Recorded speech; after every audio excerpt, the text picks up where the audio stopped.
Seems to me, what you can really say about the Gospels and their writing goes something like this.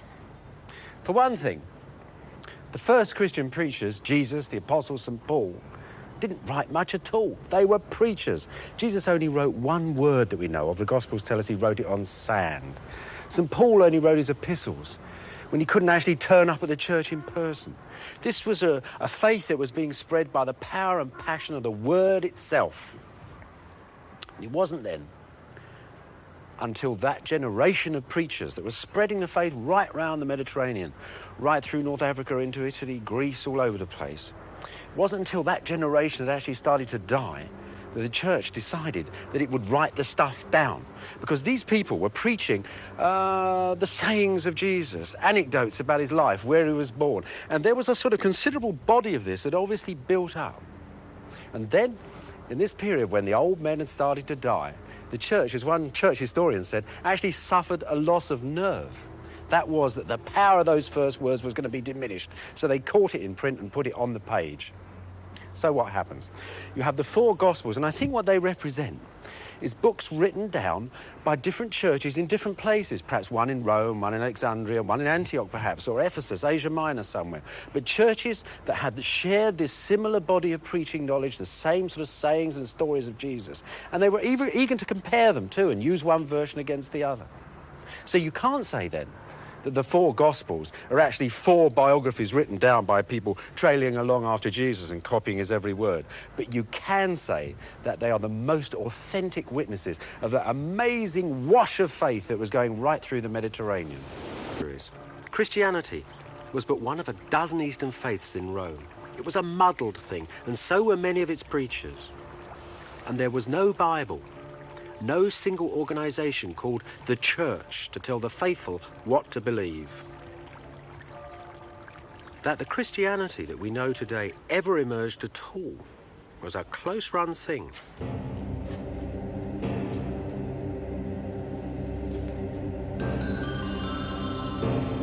Just how close you can still see under the oldest churches of Rome. Many of them are built directly on top of pagan shrines, like this one, built in honor of Mithras, a Persian god.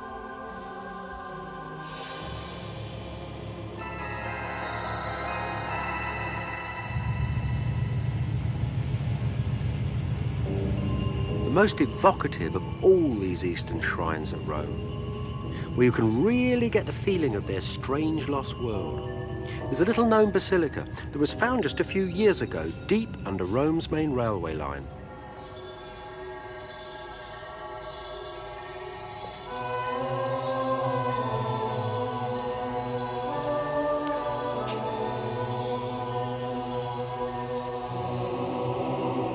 Many people who took up these Eastern religions, and they were very popular, thought that faith was not only based on belief, but on personal mystic experience.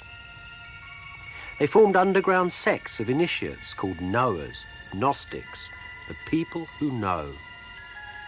In their secret meeting places, Jesus, Socrates, Osiris, and Alexander the Great might all be equally revered as guardians of mystic truths. The underground chapel is shaped exactly like a church. Once it was the hall of a sect so secret that it's completely disappeared. We don't even know its name anymore. God alone knows what went on here. These places had their origins in the halls where mystery rites took place, where people were initiated with drugs and terrifying physical ordeals.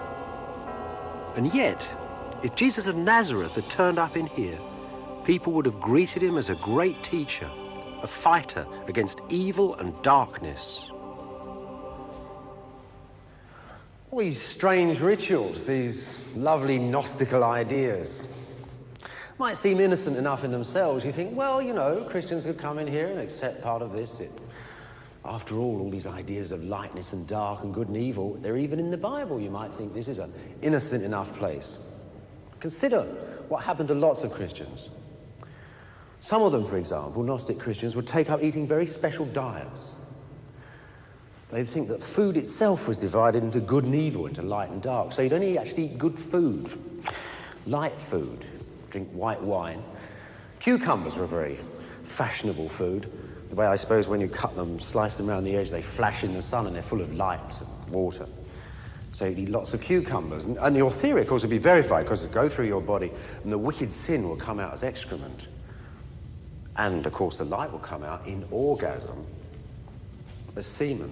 So your Gnostic Christians, and lots of them were doing this, were having orgiastic rituals in their churches, drinking the semen, anointing statues and each other with it as part of the love of God itself. That's a fairly shocking idea to modern Christians. And of course, St. Paul himself differentiates between sacred and profane love. But it was a difference that wasn't nearly so apparent in ancient Rome, and lots of Christians went down the Gnostic path.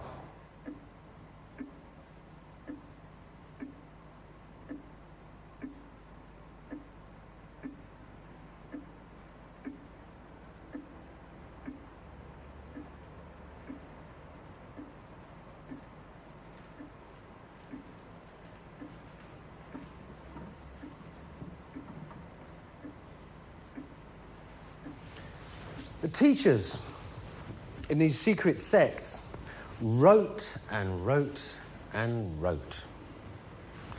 And these are little fragments of their wisdom from the desert in Egypt, from that amazing time capsule. These are middle-class people. They're thinking that truth lies in the written word. They cherish it. They have big libraries. They're starting to write Christian literature in amongst all this other strange stuff that's going on. But it's not just straight-on Christian literature like we know it.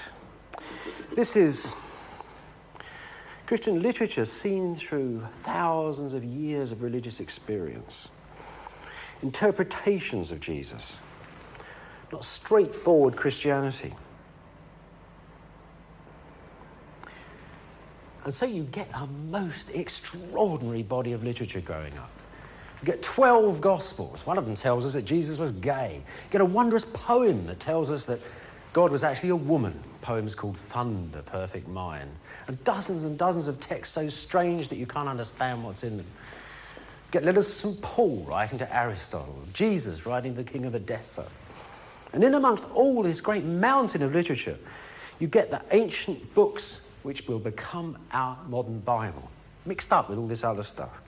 And this lot here represents literally the earliest known fragments of the Christian Bible that we possess.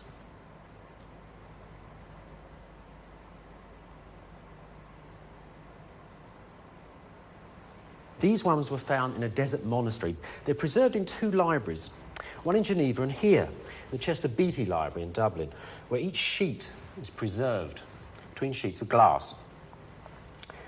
So imagine that. This, for example, is the Gospel of Luke. You know that wonderful paragraph where it says, "Consider the lilies of the field," Jesus is talking, "how they grow.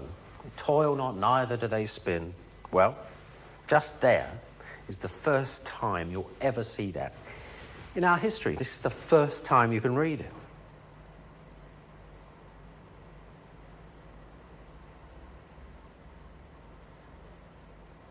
So, if we were doing a history of the Bible and we were saying, look, here's the oldest Bible in the world, no problem, all that happens is it gets copied out from here till today. That's simple, isn't it? But look at it from the other end of the telescope. What you've got is not only this body of text that we think of as the sacred Bible text, but all this stuff too, all this stuff from the underground movements.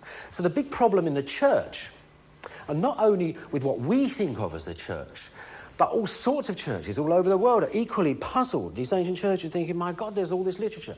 What of it is sacred and what of it isn't?